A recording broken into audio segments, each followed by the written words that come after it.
दोस्तों नमस्कार, प्रकाश सनातन चैनल में आपका स्वागत है। और आज की खबर आपको बताएंगे, संशय और नाकाम रही सरकार।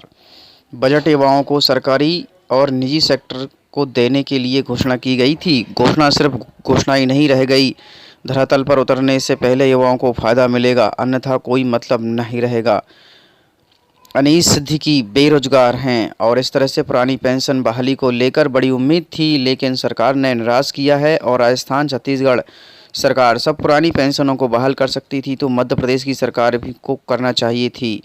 प्रशांत दीक्षित शिक्षक, इस तरह से आपको बता देते हैं कि मध्य प्रदेश के युवाओं के लिए सबसे बेरोजगार की श्रेणी में आने वाली है सरकार। हम लोगों के लिए सिर्फ छलावा किया है। इस तरह से आपको बता देते हैं कि 1.30 लाख शिक्षकों की ज़रूरत है, किंतु आपको बता देते हैं कि मध्य प्रदेश में इतनी भीषण रोजगारी, बेरोजगारी एवं अपने अपने जेब भरने में नेता लोग टिके हुए हैं। इस तरह से आपको बता देते हैं कि यह सरकार निकम्मी होने के कारण और इसने हमारी बातों को अनसुना कर दिया है। इस तरह से आपको क्या कहें और क्या ना कहें, इस तरह से आप लोग इस खुद समझदार हैं कि हमारे मध्य प्रदेश के अतिथि शिक्षकों के साथ विश्वासघात किया है। ऐसी सरकारों के लिए जड़ से उखाड़ फेंकने की बात यदि करें तो इसमें कोई औचित्य कारण नहीं होना चाहिए।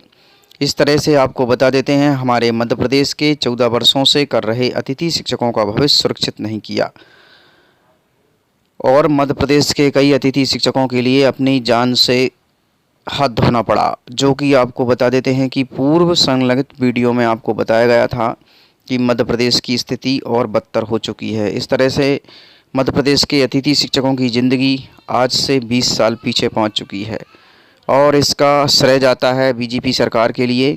मध्य प्रदेश में 1.30 लाख शिक्षकों की ज़रूरत है, लेकिन महज 13,000 भर्ती की घोषणा की गई हैं।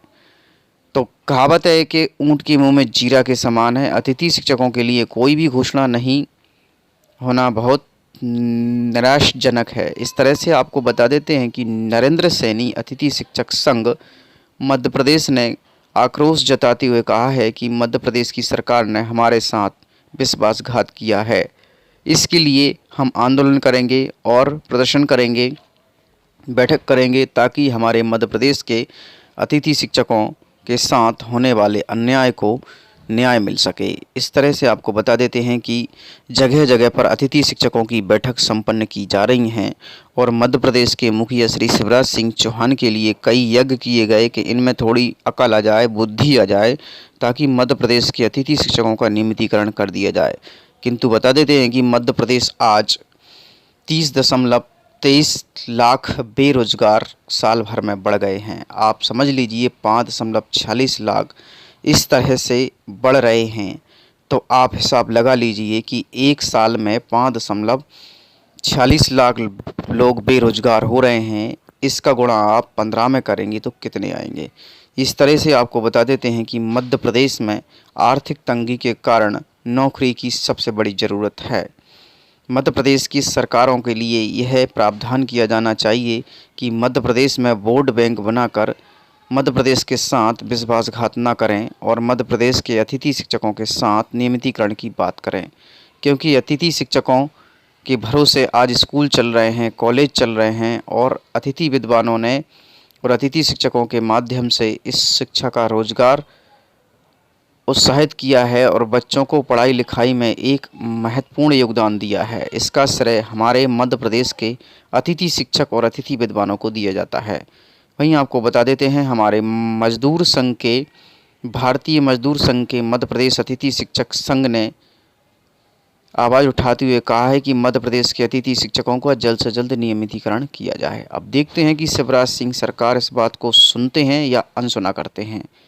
इसका पता तो आने वाले समय में चलेगा, लेकिन आप लोग सजग रहिए, उठते रहिए और जागते रहिए और आंदोलन करने के लिए प्रोत्साहित रहिए, ताकि हम लोगों का नियमितीकरण जल्द से जल्द हो सके। जय हिंद, जय भारत। से अतिथि शिक्षकों का ये एक ऐसा विषय है जो कि पिछले 14 सालों से शोषित, पीड़ित और कहीं कि दलित होता आ रहा है। जितना शोषण अतिथि शिक्षकों का हुआ शायद किसी का नहीं हुआ। विचार कीजिएगा कि काम करते हैं पूरे माह, वेतन दिया जाता है 20 दिन का, बताओ, और वो भी न्यूनतम से न्यूनतम, और कोई सेवा की गारंटी नहीं। भारतीय मजदूर संघ के ज्ञापन में एक बात लिखी गई है कि अतिथि शिक्षकों का नियमितीकरण किया जाए। किस आधार पर? अनुभव को आधार बनाकर अतिथि शिक्षकों का नियमितीकरण किया जाए, एक ही मांग है। और माननीय मुख्यमंत्री जी से निवेदन करते हैं शीघ्र अतिशीघ्र इस मांग को पूरी करें। और एक और विषय है कि बड़ा पीड़ा का विषय है, हमारे संगठन में लगभग 100 से अधिक व्यक्ति ऐसे हैं जिन्होंने आत्महत्या कर ली या कहीं मानसिक तनाव में आकर के अपनी जीवन लीला को समाप्त कर ली। मैं उन परिवारों को श्रद्धांजलि के रूप में क्या दे सकता हूं, लेकिन इतना माननीय मुख्यमंत्री जी से निवेदन करता हूं कि उस परिवार के सदस्य को 5 लाख रुपये राशि दी जाए ताकि कम से कम सुदृढ़ हो सके। और दूसरा, उस परिवार में जो दिवंगत हुए हैं उनको उनका अनुभव का आधार बनाकर उनके परिवार के एक सदस्य को उनकी जगह पर नियुक्त किया जाए, ऐसा मैं माननीय मुख्यमंत्री जी से इस मंच के माध्यम से निवेदन करता हूं। और आशा नहीं वरन पूर्ण विश्वास है कि यह विषय हमारा सरकार के पास जाएगा और शीघ्र अतिशीघ्र अतिथि शिक्षकों के हित में सरकार अच्छे निर्णय लेगी। इन्हीं विश्वास के साथ में, उन्हीं भाव के साथ में पुनः आपको जय सिया राम। भारत माता की, भारत माता की।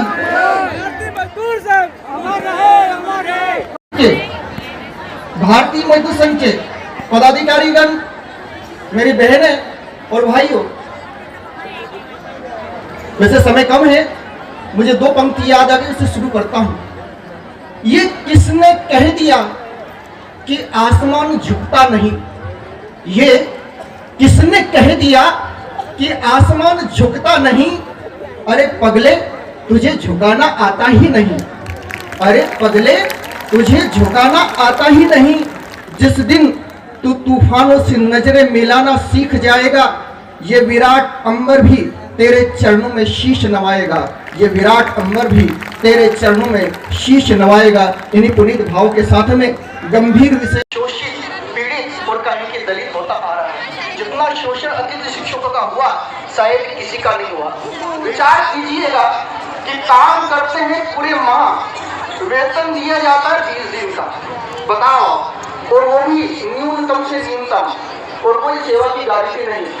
भारतीय मजदूर संघ के ज्ञापन में एक बात लिखी गई है कि अतिथि शिक्षकों का नियमितीकरण किया जाए। इस आधार पर अनुभव को आधार बनाकर अतिथि शिक्षकों का नियमितीकरण किया जाए, एक ही मांग है।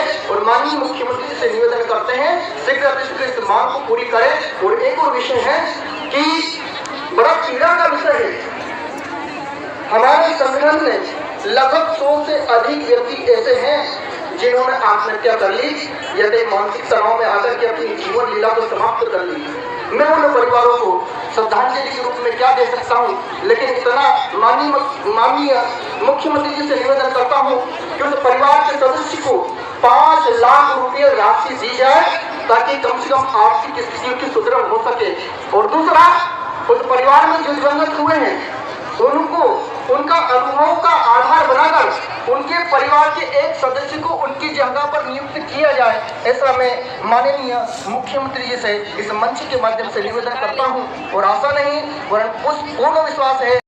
ये तस्वीरें देख रहे होंगे हमारे मध्य प्रदेश के अतिथि शिक्षक और उत्तीर्ण हैं, उनके लिए अभी तक भर्ती नहीं की गई है। हमारे उत्तीर्ण अतिथि शिक्षक आज भीख मांग रहे हैं कटोरा में लेकर, किंतु सरकार सुनने को तैयार नहीं है। 50 रुपये में क्या होता है?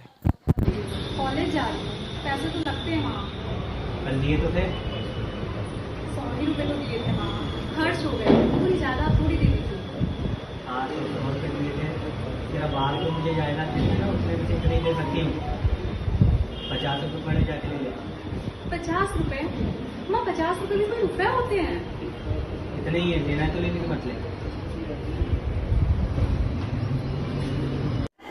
Thanks for watching. Like and comments and subscribe.